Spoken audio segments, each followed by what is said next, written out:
Hello everybody and welcome to this episode of the Perth LinkedIn Success Series. Joining us is a man that needs no introduction.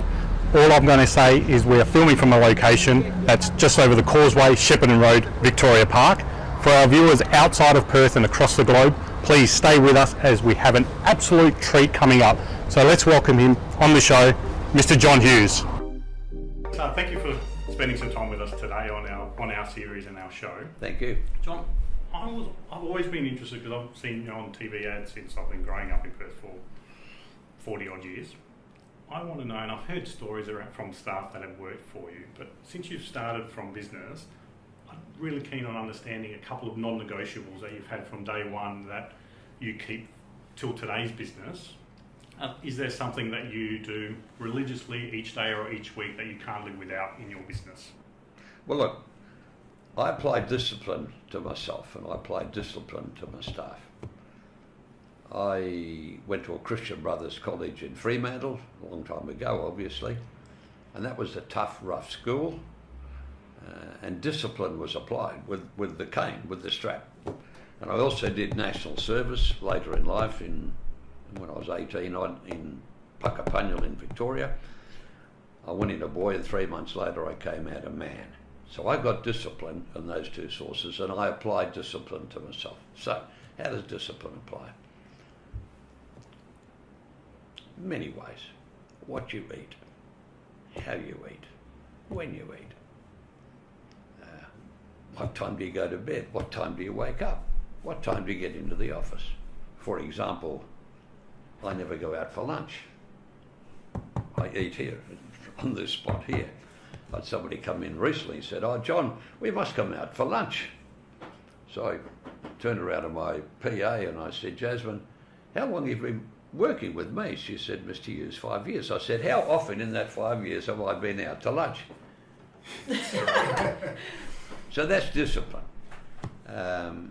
So I exercise, I eat well, never had a cigarette in my life, drink a bit of alcohol, glad to have something.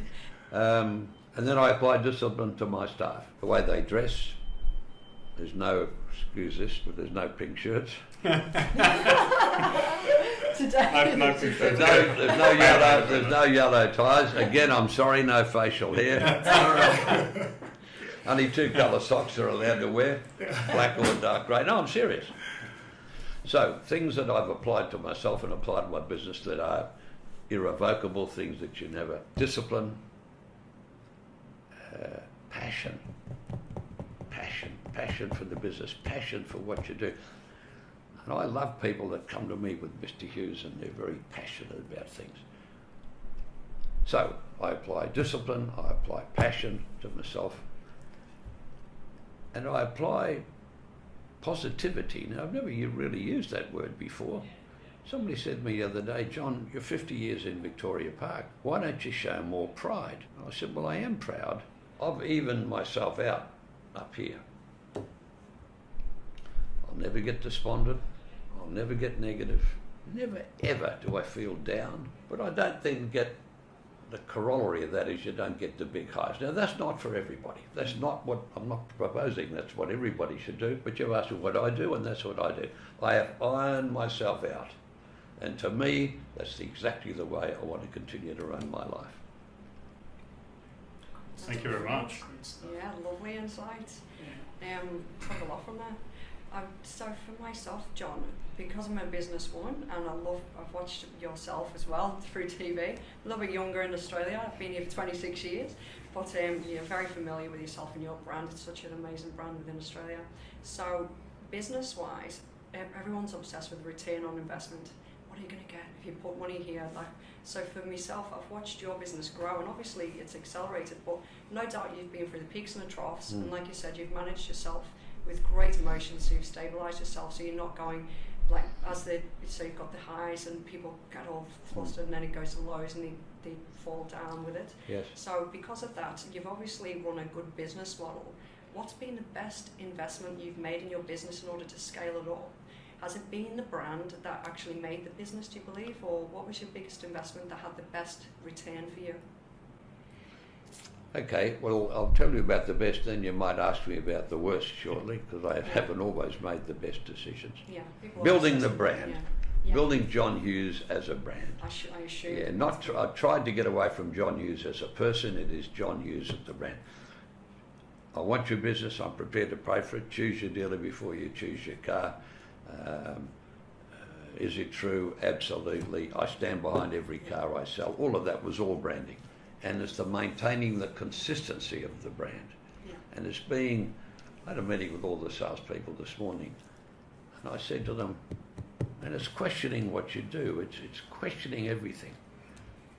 I said to them, what more could we be doing? What are we missing? What are we doing that we're not doing properly? What are we doing that we should be doing? A long time ago, I used to work, as a boy, growing up, I used to work in West Perth. I'd drive past a large factory. Was the chocolate making factory, was Plaistos, Plaistowes. The screws in the L had rusted, and the L, instead of being like that, was like that. I drove past 5 times a week for 18 months. That L never moved. And shortly afterwards, they went bankrupt. So I often say to people, being consistent, being on top of what you do, and make sure your L doesn't drop. That's brilliant. And keep questioning. Is this all there is? Yeah. Is there more we can do? It's the things you do to back up and support the brand. The other big challenge is to get whatever number of staff you've got, whether you've got 10, I've got nearly 500, to all back up and support that brand and to make sure we're all of the same common purpose, and that's not easy. John, I know that Dino has been around for 40 plus years, watching you, and I've been watching you only for 12 because I moved over here from the East Coast, and the first person that I saw on TV was actually you when I turned on the TV. And my wife and I, we left Australia, we came back 4 years ago, and the first thing that we did, came over here to get a car. Thank you. And since then as well, we need service. One of you guys will come over at home. Thank you. I appreciate that. I do, I say it because it's true, I do a tremendous amount of repeat business. Mm-hmm. Yeah. And which is great. But building an empire like you have, for me it's an empire. Not so much the brand. A mini empire, but anyway. Yes. And, was it a dream? Was it something that you dreamt that you made it, happen, or you just capitalize on life? That's a good question. My quick answer to that would be that it was an evolution. Mm-hmm. But having said that, if I didn't have the passion, I wouldn't have driven the evolution. When we grew up, when I was a boy, we had no money, and I shared a very small bedroom with 2 other brothers, and I hated it. So that was my driven. I had far more passion. So, did I ever think or dream that one day I'd have property bigger? No, I didn't. But I was never satisfied with what I had. Now, this sounds a bit harsh, but a good definition of ambition is continuing, unabated dissatisfaction. So, to answer your question, no, I never set out to do this, but at every rung that I climbed on the ladder, I was always reaching up to get to the next one. And John, I know you mentioned a few of your brand lines through the TV campaigns through the years. Do you mind telling, particularly our Perth audience, where are we today? Can you give us that tagline? Is it true? We're just over the causeway in Shepparton Road, Victoria Park? Absolutely. I love it.